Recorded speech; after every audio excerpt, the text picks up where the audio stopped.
you're allowed to have a barbecue. You'll call them a still beach picnic. So you have them on the, the ship. And we were all allowed to have 2 beers. Is that right? Yeah, we actually passed our that day while we were still in the Gulf. Our Marines weren't back yet, so we decided to wait till they came back to us to have the the beers. So have it with them. Okay, so you had for them to come back. Then we had a big party. That's neat. So yeah. So how was your liberty in Australia? It was great. It was such a restful relief to get out of the Gulf and to, we're heading home and to be in a port where we could relax. And so you're in port, you go out for the day, you have to come back, I mean, how does it... You don't have to. Generally, most people can get hotel rooms. Okay. So that was great, just to... So they literally say 5 days, yeah, we'll go out and have fun, yeah, unless you're on duty. Yeah. Go out and have fun. What did you do?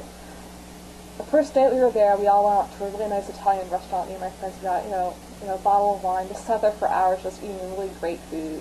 Yeah. We missed, and we went to the beach and just relaxed, looked at the stars, and then the next day we just toured the area.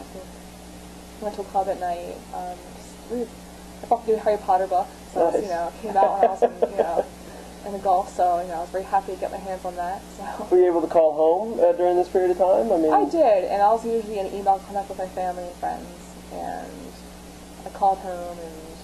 What type of monitoring was on email or phone calls? I guess.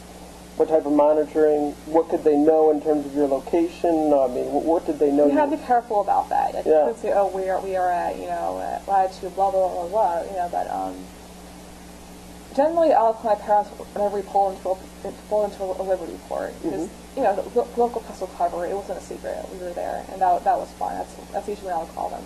I was like, hey, I'm in Singapore. It was really fun, When you're on ship, you're not calling home. Some people did, especially people who had spouses and children. Okay. Just to keep it close around their family. I did not. I did it one time, and I got so homesick. I was like, no, I'm not gonna do this. This is a really bad idea. So you called home once? Yeah, once.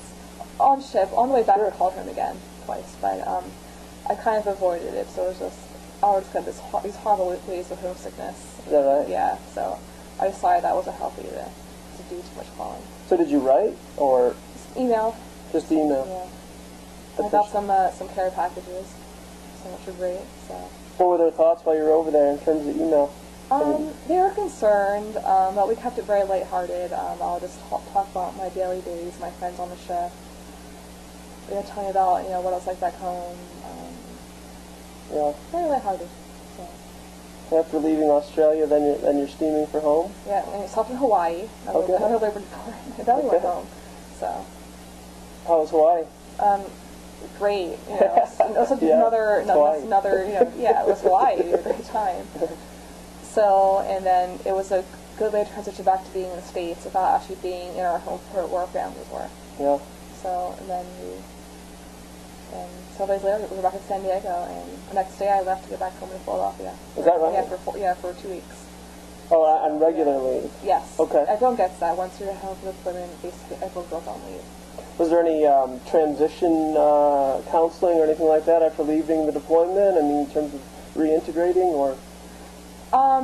The last few days, right before we steamed in San Diego, they would actually fly in personnel, to our ship, to talk about what it would be like to reintegrate with their families. A person for the entire ship, or a person for? For different people. Like there's something for single people like myself, or there were certain groups for married individuals, people with kids. Just about what it would be like to transition back to being with your family, and what kind of notions to expect. To expect changes, in them and in yourself. And is it helpful? For me, I didn't have a family or kids. I wasn't that. You certainly have family. Well, yeah, but they live in Philadelphia. I was living in San Diego. I wasn't used to being with them anyway. So, you'll have to ask someone for my family and kids.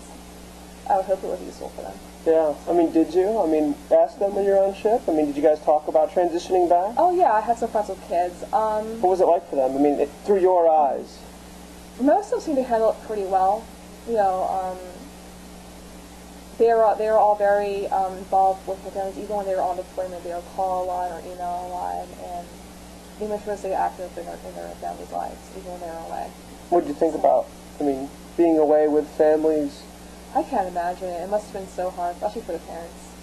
Yeah. Yeah. Did they talk out loud about it? I mean, was it something you guys... Sometimes. I think most of them try to avoid those emotional issues. They would just focus, oh, look at my kid did, you know, they just got on the honor roll. Yeah. So, but never much about emotions. Yeah. So. How was the homecoming to San Diego now? Oh, it was great. It was great pulling into the pier. We had this big lake across our ship. And we were all lined up on the deck, you know, at attention in our Christmas uniforms, and there was a big crowd on the pier. Christmas uniform? No, I'm sorry, in our Christmas, you know, it's Christmas. really hot, I really get you. iron, Okay. very nice. And you know, there was a whole big crowd on the pier, you know, news crews, everyone's family. It was, you know, it was wonderful. How did you actually walk off the boat? I mean, basically, yeah, and it's great because actually all the fathers who had babies who were on deployment, they get to go off first to meet their babies for the first time. So we all get to watch that, and that's a really great thing to watch. So, yeah. So is it Navy Marines have separate? Well, actually, the Marines got off the day before. Oh. So they went to Camp Pendleton. So Okay. we just you know, floated our well deck. They floated off back to their, you know, back to their base. So it was actually a separate Yes. homecoming for them. Okay. And so you guys, did you have a ceremony once you actually got on shore, or? No, we all wanted to leave as soon as possible. You know, basically, as soon as we pulled in, people, you know, finished their jobs or ran to get their bags. Yeah. No dignitaries or anything in terms of a welcome home ceremony, or is it just a general? No. We were everyone's, you know, smiley, happy, you know, hug everybody and leave. And then you're on leave. Yeah, basically. Yeah. So, and I think, yeah. So yeah. How was your homecoming to Pennsylvania? It was great. I just love having my own bedroom, my own bathroom again. Yeah. Just, you know, just to be relaxed, to feel like a civilian. To be with my family, my friends, and it was wonderful. I enjoyed it. Any difficulties in the transition back at that point? I mean, strange questions or? No, very few. They would ask, what it was like. They thought that I was actually in combat, some people, and, you know, I corrected them immediately. And, yeah, very few. They were like, thank you for serving. And it's like, you're welcome. I didn't know what to say. Yeah. You know? And, no, not really. So. How was what was the best part of the 2 weeks at home? Just all the sleeping.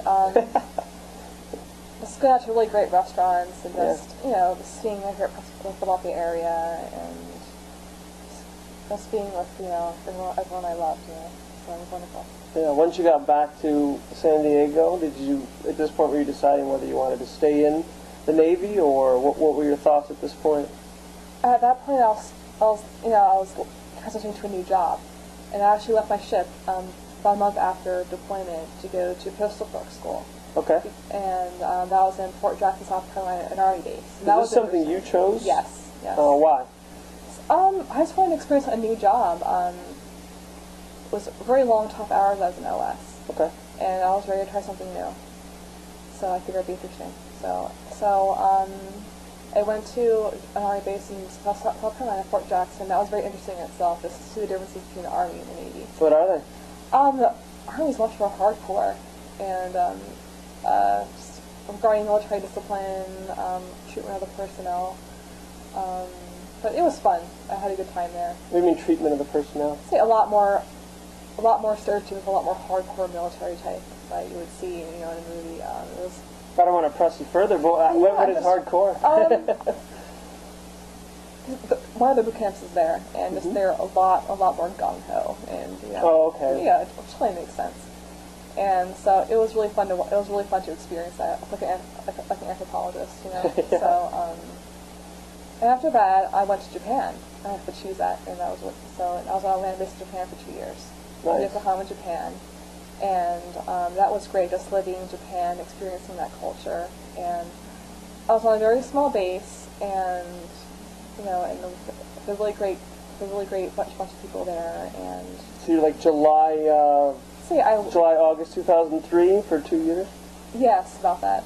I went in October, about September, and then for 2 more years. And you were at port in Japan, or yeah, you were I was on a land base the whole time. Land base, yeah, okay. in Yokohama, and I worked at the Fleet Mail Center. Our job was to route mail all throughout the Pacific Ocean, different bases and ships.